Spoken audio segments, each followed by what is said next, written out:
Bonjour à toutes et à tous, donc je suis vraiment très contente de vous retrouver aujourd'hui pour une nouvelle vidéo. Donc une vidéo en fait où je vais vous parler de mon top 5 pour les fonds de teint.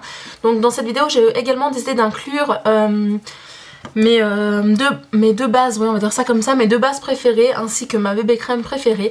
Parce que étant une fanat du teint parfait, j'ai testé de nombreux fonds de teint, j'ai dû en tester plus d'une vingtaine sans vous mentir. Et vraiment parmi ces fonds de teint il y en a 5 qui ressortent, vraiment au devant, enfin loin devant.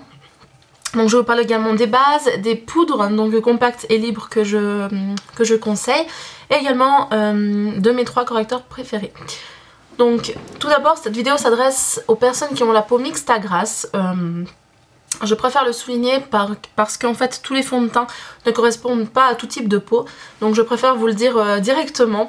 Mais en tout cas sachez que ces fonds de teint sur moi font vraiment une merveille. Enfin voilà, j'ai vraiment adoré, vous verrez entre le premier et le deuxième il y a beaucoup de concurrence parce que j'hésite. Je saurais pas vraiment les placer 1 et 2, enfin je vais le faire car je dois le faire dans la vidéo. Mais voilà, donc je vais commencer de suite par la base, ça me semble le plus logique. Donc tout d'abord comme base, ma base au monde, la préférée, vraiment c'est celle de chez MAC. Donc il s'agit de la Prep and Prime, donc ça c'est une base que vous trouvez chez MAC, elle fait 30 ml. Et cette base a pour but en fait d'illuminer votre grain de peau, de le lisser et surtout de prolonger la tenue de votre fond de teint. Donc cette base-ci, pas que je dise de bêtises, pour le prix, je vous le mettrai si jamais en barre d'infos ou alors vous pouvez aller vous renseigner donc sur maccosmetic.fr. En tout cas c'est une base qui est vraiment géniale, elle tient super bien et c'est la 4e fois que je la rachète, donc c'est pour vous dire à quel point je l'adore et je la conseille. Après, au niveau des bases, donc ça je vais plutôt me lancer vers les bébés crèmes et CC crème. Comme marque, donc pour celles qui le savent et si vous avez vu ma vidéo, j'ai beaucoup de soucis de peau. Là ça va un peu mieux, mais j'ai beaucoup de problèmes de peau puisque j'ai une maladie de la peau, donc j'ai de l'eczéma et c'est vraiment très récurrent, surtout au niveau des jambes et des pieds, c'est vraiment l'horreur, je vous assure. Là je suis vraiment contente, ça fait environ 2 ans que j'ai plus rien au niveau du visage, donc je suis plus que ravie. Mais vraiment ce qui m'a sauvée pendant cette période, c'est 2 produits, enfin un produit de la marque Herborian. Donc c'est ceci, donc ça c'est quoi? C'est tout simplement la bébé crème au ginseng. Cette bébé crème elle coûte 32 € les 45 ml et elle est d'enfer. Donc ce produit là vous pouvez le trouver chez Sephora, ça c'est sûr. Vous l'avez également en petit format, donc ce qui vous permet de tester. Et vous avez 2 teintes, donc la teinte claire et la teinte dorée. Moi j'ai la teinte claire, c'est évident. Mais cette bébé crème en fait elle est légère, elle hydrate très bien la peau, elle l'unifie mais superbement bien, je vous assure, j'étais vraiment étonnée. D'ailleurs vous pouvez voir le tube, il est complètement, il me reste vraiment très peu d'utilisation. Et ces utilisations je les garde vraiment pour... Voilà, pour les moments où j'ai besoin de couvrance sans non plus en faire trop parce que l'eczéma tout simplement ça assèche ma peau et ça fait sinon des marques de... ça ressort, ce qui est logique, et une bébé crème ne peut pas camoufler des marques de sécheresse. Mais celle-ci je vous assure elle est vraiment génialissime, donc je vous conseille vraiment d'aller vous renseigner. Donc c'est une bébé crème 3 en 1, donc qui disent qu'elle unifie le teint, hydrate et nourrit et donne un effet peau de bébé. Et en fait ça vous pouvez l'utiliser autant en tant que base, donc le mettre avant votre fond de teint en légère couche ou tout simplement tout seul. Et je vous assure qu'elle est vraiment génialissime.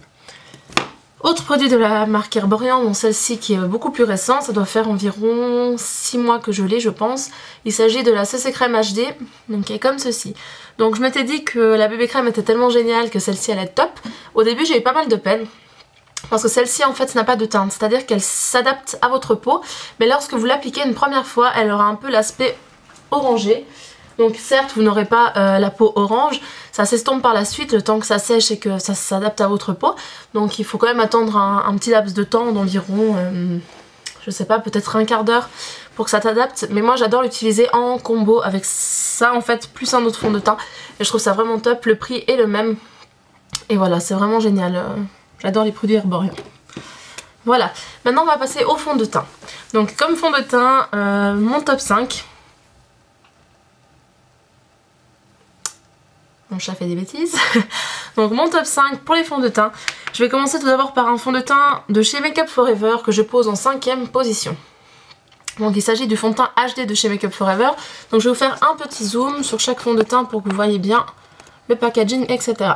Donc le fond de teint HD de chez Make Up For Ever coûte... Enfin Make Up For Ever, on va y arriver. Coûte 34,50 € chez Sephora. Voici comment il se présente. Donc c'est un format pompe, donc ça c'est vraiment très bien. Donc celui-ci en fait c'est une texture assez liquide, je trouve, hein, vraiment c'est assez liquide. Bon, il en faut pas beaucoup, il en faut environ une pompe et demie, on va dire quand même, pour avoir une bonne couvrance. Après, ce fond de teint est modulable. Donc moi je l'ai prise en teinte N117. Et en été je la prends en teinte, enfin je le prends en teinte N125, enfin je le prenais parce que il a été détrôné depuis. Ce fond de teint est un fond de teint léger, comme je vous ai dit, qui est modulable au niveau de la couvrance. Mais personnellement je le trouve vraiment joli, il unifie très bien. Et voilà, j'ai vraiment rien à dire de plus. Mais c'est un très bon fond de teint. Après, c'est pas le meilleur pour moi. Mais ça fait partie de mon top 5, c'est une certitude. Et il existe vraiment en pas mal de teintes, donc je trouve ça vraiment génial. Parce que souvent les marques ont vraiment un souci. Soit ils font trop clair, soit ils font pas assez foncé. Enfin voilà, moi je trouve ça quand même aberrant qu'on puisse pas avoir entre guillemets un choix de teinte minimum quoi. Donc voilà pour le HD. Ensuite, je positionnerai en 4ème position un fond de teint de chez Catrice. Je sais que Catrice n'est pas une marque qu'on trouve partout. Donc ça je comprends très bien. D'ailleurs je compte prochainement, parce que là j'ai vu qu'on était à 105 abonnés, donc 1000 merci, je suis contente, enfin ça commence un petit peu à démarrer. Et ça me fait vraiment plus que plaisir, mais je compte vous faire un concours avec des marques d'ici, donc Essence, Catrice, etc. Je pense le faire quand j'aurai atteint les 200 abonnés.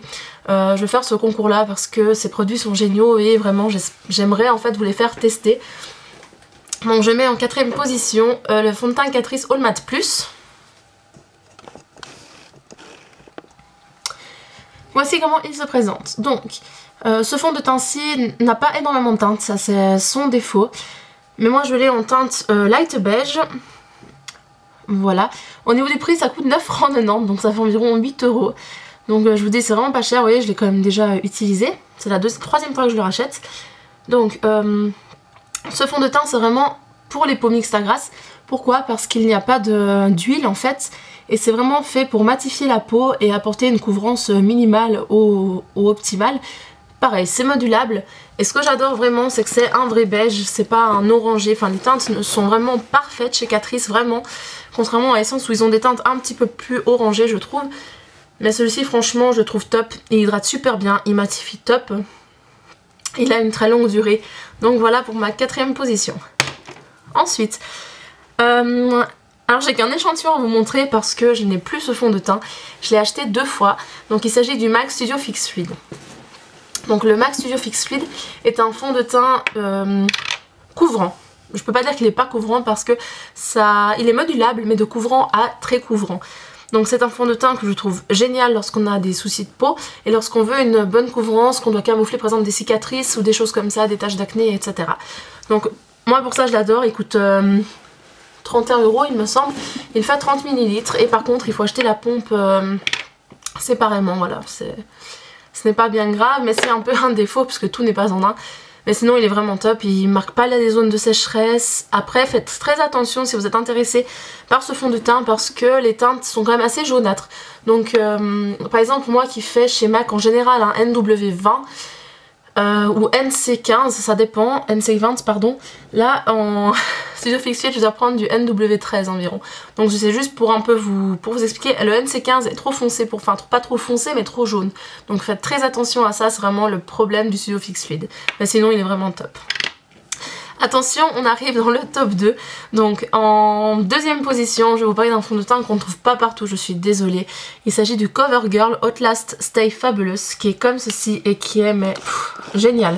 Franchement, il est dinguissime. Donc voici comment il se présente. Moi je l'ai en teinte 940. Donc voilà. Je pense que vous pouvez le trouver sur eBay US ou autre. On va y arriver, il veut pas. Non, il veut pas. Bref, ce fond de teint est un fond de teint 3 en 1, c'est-à-dire qu'en fait à l'intérieur, ils ont, si vous voulez, fait un mélange de base, de fond de teint et de correcteur. Et je vous assure que quand je mets ce fond de teint, j'ai pas besoin de correcteur. C'est le fond de teint que je porte actuellement. Je sais pas si je fais un zoom, si ça va vraiment servir à grand chose parce que j'ai de la poudre, etc. Et voilà, je porte ce fond de teint, il est vraiment top. J'ai pas mis de correcteur parce que je n'en ressentais pas le besoin, mais je le trouve vraiment, vraiment génial quoi.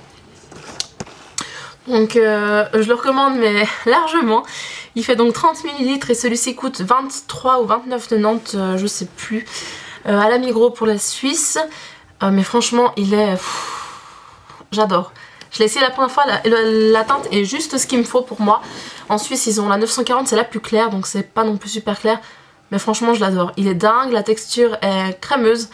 Il en faut très très peu vraiment et ça vous unifie le teint mais truc de fou. Donc je vous le recommande vraiment. En première position, je ne pense pas que vous serez étonnés, j'ai depuis 2 mois maintenant, un peu plus de 2 mois. Et là je suis énervée, bref c'est pas grave, je vais vous expliquer. Un fond de teint de chez NARS, donc le Sheer Glow, que je vous ai présenté dans ma revue. Ma routine teint, pardon. Ce fond de teint est juste génial. Il coûte 40 €, donc moi je profite de l'acheter lorsque j'ai un moins 20%, un moins 10%. Ça fait toujours ça d'économiser. Donc il fait 30 ml, il a beaucoup de teintes, donc ça c'est vraiment top. Et moi personnellement je possède la teinte Mont Blanc, donc la D-Light 2. Ouais c'est ça, la Light 2. Et ce fond de teint est dingue. Je vous assure, il a une couvrance modulable. Donc ça peut vraiment aller du moins couvrant au plus couvrant. Et je trouve que son rendu est ultra naturel. Il fait vraiment invisible sur la peau. Il fait vraiment une peau de bébé. Enfin bref, j'en suis dingue. Et je sais que plusieurs personnes sont dingues de ce fond de teint. Je pense entre autres à Fanny, si je dis pas de bêtises, sur Instagram, qui adore ce fond de teint. Et que voilà, je comprends parce que j'en suis également dingue. Et si tu passes par là, je te conseille vraiment de tester le CoverGirl si tu as l'occasion parce qu'il est vraiment dinguissime. Et si jamais tu veux des idées pour les swatchs, n'hésite pas à me dire, j'irai swatcher en magasin pour toi si ça t'intéresse. Donc voilà. Après, il a un point négatif mais qui n'est pas, comment dire, négligeable, c'est qu'il n'a pas de pompe. Donc vous voyez ce que ça donne, je sais pas si vous allez voir. Après je sais pas si c'est le mien qui a un problème ou quoi. Mais je perds beaucoup de fond de teint autour et à l'intérieur c'est comme ça. Donc moi ce que j'ai l'intention de faire, parce que j'ai également acheté le Sheer Matte qui est celui-ci, mais qui n'est... Il est bien mais j'ai été quand même assez déçue. Et en fait celui-ci a un bouchon si je le trouve. Ah voilà, alors attendez, je viens de me remarquer quelque chose. Ah mais lui il veut pas, hein, c'est incroyable. Alors je vous explique. Comme vous pouvez voir ici, donc là quand j'enlève il n'y a pas de bouchon sur le Sheer Matte. Et lorsqu'on tourne, on a quand même un petit bouchon. Donc ce que je vais faire, c'est que je vais mettre ça là, voir si ça fonctionne. Non là ça va pas fonctionner quand je vais le fermer je pense. Non, ça fonctionne pas. Ok. Donc vu que j'utilise vraiment mon Sheer Glow, je vais le mettre comme ça. Parenthèse, pardon. Mon fond de teint vient de se couper, de s'ouvrir, de se déchiqueter, je suis dégoûtée. Oh putain. Ah j'ai les nerfs. Si vous voulez, j'ai juste ouvert mon fond de teint normalement comme je vous expliquais avant pour, voilà, pour enlever. Et regardez le résultat. Ça c'est le Sheer Matte, heureusement, Dieu merci. Ah mon dieu, je suis dégoûtée. Regardez-moi, c'est le bouchon du Sheer Matte. Ah, je suis choquée, je suis dégoûtée. Donc, ce que je vais faire, c'est que je vais le remplir, je vais le mettre ailleurs. Mais bon. Oh, je suis deg. Bref. Voilà, donc reprenons comme je disais. Ouais, donc ce fond de teint il est vraiment génial, le Sheer Glow, je vous le conseille à 3000%. Bref, j'en suis juste dingue, donc vraiment demandez un échantillon à Sephora, il peut vous en donner, il faut arrêter, demandez-en parce que vraiment ça vaut le détour.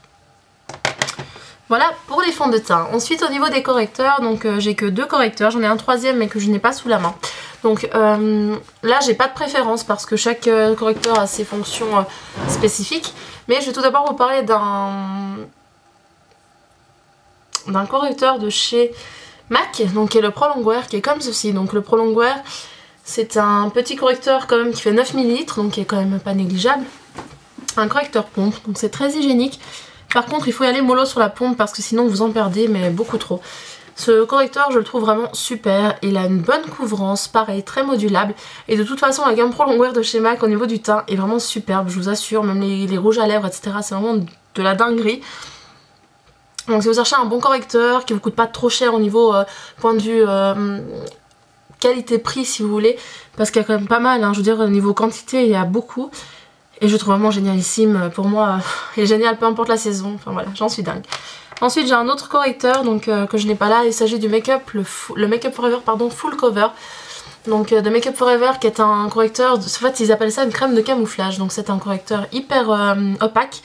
Mais que j'adore en fait parce que tout simplement quand j'ai des grosses cernes, parce que des fois je fais vraiment des semaines de fou comme tout le monde, j'ai des grosses cernes ou quoi, où j'ai vraiment des boutons à cacher, et ben je le trouve vraiment super pour ça. Donc personnellement je recommande ça à celles vraiment qui ont besoin de beaucoup de couvrance. Après il faut pas trop en mettre non plus, il faut savoir l'estomper et pas en abuser, mais il est vraiment génial. Dernier correcteur, enfin plutôt là c'est une palette donc qui est comme ceci de chez MAC, donc que j'ai acheté à Paris donc au mois de décembre. Donc ça en fait c'est une palette d'anti-cerne et de correcteurs, donc il y a 6 teintes. On a du NC15, NW10, NC20, NW20, donc ça correspond vraiment à ma carnation de peau, et du pâle yellow et du pâle pink. Donc tout simplement en fait c'est vraiment une palette correcteur complète que vous pouvez amener avec vous. Vous pouvez autant corriger vos imperfections que camoufler vos cernes. Je viens de voir qu'il y avait ça, je n'avais jamais fait attention tellement c'est bien fait.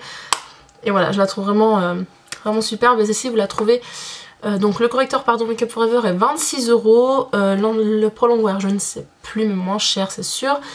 Et cette palette-ci coûte 38 € chez MAC. Voilà. Pour finir cette vidéo, parce que j'ai l'impression qu'elle n'en finit plus, mais voilà, je veux vraiment vous expliquer la différence entre les fonds de teint, etc. Et bien, je vais vous parler maintenant des poudres. Voilà, j'y arrive. Donc les poudres, que ce soit des poudres libres ou poudres compactes, ça c'est vraiment une question de choix. Et surtout, ça dépend le rendu que vous souhaitez avoir. Donc moi personnellement, j'ai vraiment 3 poudres que j'adore et que je recommande vraiment à tout le monde. Donc déjà 2 poudres où personne ne peut se louper niveau teinte, puisque ce sont des poudres translucides. Donc les poudres translucides sont des, pardon pour le bruit, sont des poudres qui s'adaptent vraiment à votre peau. Et qui sont des poudres généralement qui viennent matifier et qui viennent vraiment apporter, on va y arriver parce que j'ai un problème avec ma coiffeuse, voilà, qui viennent apporter le côté peau de pêche à la peau. Donc moi j'en ai testé pas mal, j'ai dû en tester, je sais pas, peut-être 5 peut-être. Mais j'en ai vraiment 2 qui ressortent du lot. Donc tout d'abord j'ai la poudre de chez MAC, donc la Prep and Prime qui est vraiment très connue, que je trouve géniale en poudre libre. Ils font également la version compressée mais moi je ne suis pas fan, enfin pressée pardon, je suis pas fan. Moi j'adore celle-ci, je trouve qu'elle est très très bien. Elle dure hyper longtemps, vous avez à l'intérieur 9 grammes, donc c'est vous dire, ça dure très longtemps. Et elle a vraiment une superbe qualité, c'est-à-dire qu'elle est assez fine, elle est fine. Elle vous donne vraiment un aspect peau de bébé mais vraiment, elle fait vraiment tenir votre fond de teint plus longtemps. Donc je vous la recommande très fortement. Toujours dans le même genre de poudre, et ça c'est vraiment ma préférée, c'est la Make Up For Ever HD, donc qui est comme ceci. Donc celle-ci par contre fait 8,5 grammes, donc c'est à peu près pareil. Et celle-ci par contre est plus fine, donc le rendu sera d'autant plus naturel. Par contre à ce qui paraît, moi j'ai jamais eu ce souci là, mais elle rendrait la peau un peu blanche, donc faut peut-être pas en abuser. Moi personnellement j'ai jamais eu de souci avec ça, mais elle est vraiment géniale, géniale, géniale, et pour moi elle est un cran au-dessus que la MAC, après c'est une question de goût. Toujours en poudre libre, et ça c'est vraiment un gros coup de cœur que j'ai acheté il y a combien de temps? Presque 2 ans, ouais 2 ans que je l'ai celle-là. Donc il s'agit de la poudre universelle libre de chez Chanel, donc la poudre de chez Chanel est comme ceci. Elle fait beaucoup de grammes, elle fait 30 grammes. Donc celle-ci, ça doit faire 2 ans que je l'ai, je la mettais tous les jours avant. Et franchement elle dure hyper longtemps, donc elle coûte 41 €. C'est un prix, on est bien d'accord. Mais elle dure extrêmement longtemps, je vous assure. Là je peux en tout cas encore faire, je pense, un bon mois d'utilisation en tout cas. Donc ça se présente comme ceci avec un grand tamis, c'est vraiment parfait. Et moi je l'ai prise pour celle que ça intéresse en teinte 25 pêche claire, qui est vraiment génial, génial, génial. Donc voilà pour la poudre Chanel. On a fini pour les poudres libres. Poudre compacte. Maintenant je vous conseille de chez MAC la Mineralist Skin Finish, que je trouve vraiment géniale. Pareil, rendu peau de pêche, etc. Mais je préfère quand même une autre poudre. Il s'agit de la Studio Fix de chez MAC, qui a un fond de teint poudre. Après moi j'utilise en poudre de finition, c'est une question de choix. Qui est comme ceci. Donc vous avez un petit miroir, donc très pratique pour les retouches, n'est-ce pas? Et elle matifie extrêmement bien. Moi je mets toujours, je la mets vraiment tous les jours en fait lorsque je vais travailler, etc. Je la mets parce qu'elle absorbe vraiment bien le sébum et j'ai un teint garanti. Faut savoir que je travaille au-dessus des vapeurs, etc. Donc beaucoup de chaleur, beaucoup de mouvements, la pluie, enfin je sors, je rentre, etc. Donc du coup ma peau est mise à rude épreuve. Et du coup celle-ci vraiment elle est dingue, elle y résiste, donc je vous la recommande, la Studio Fix. On va terminer tout de suite juste avec mes pinceaux indispensables pour faire mon teint. Donc j'en ai 3 à vous présenter vu les produits qu'on vient vu les produits que je viens de vous présenter. Donc on a tout d'abord 2 pinceaux de chez Sigma. Donc on a le F80, donc celui-ci qui n'est plus à présenter, qui est un pinceau tapoteur absolument génial, qui diffuse extrêmement bien le produit et qui rend un aspect très naturel, il évite les démarcations, donc génial. Et on a son petit frère, le P86, qui est comme ceci, toujours de chez Sigma.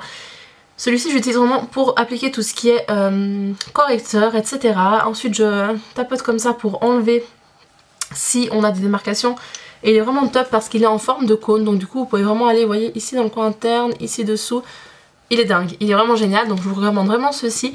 Et pour la poudre, j'ai vraiment mon chouchou de Real Technique, donc il est comme ceci, c'est le Powder Brush qui est vraiment très grand. Il coûte 10 livres, sauf erreur, ou 10 $, je sais plus. Moi je le commande sur le site de iHerb et je le trouve vraiment superbe, quoi. Il est vraiment doux et tout, et j'en suis fan, voilà. Bah écoutez, cette vidéo est terminée pour ma revue fond de teint, poudre, etc. J'espère qu'elle vous aura plu, donc si vous avez des questions, n'hésitez pas, vraiment, je serais vraiment très contente d'y répondre. En tout cas, moi je vous embrasse, je vous dis pardon de prendre soin de vous, et je vous retrouverai de toute façon, je pense, jeudi ou vendredi pour une nouvelle vidéo, make-up Saint-Valentin, préparation Saint-Valentin, voilà. Donc si vous avez des envies, n'hésitez pas à me le dire, je vous embrasse encore mille merci pour mes nouveaux abonnés et mes anciens qui me suivent toujours, je vous fais 1 million de bisous, et je vous dis à très vite pour une vidéo, bye.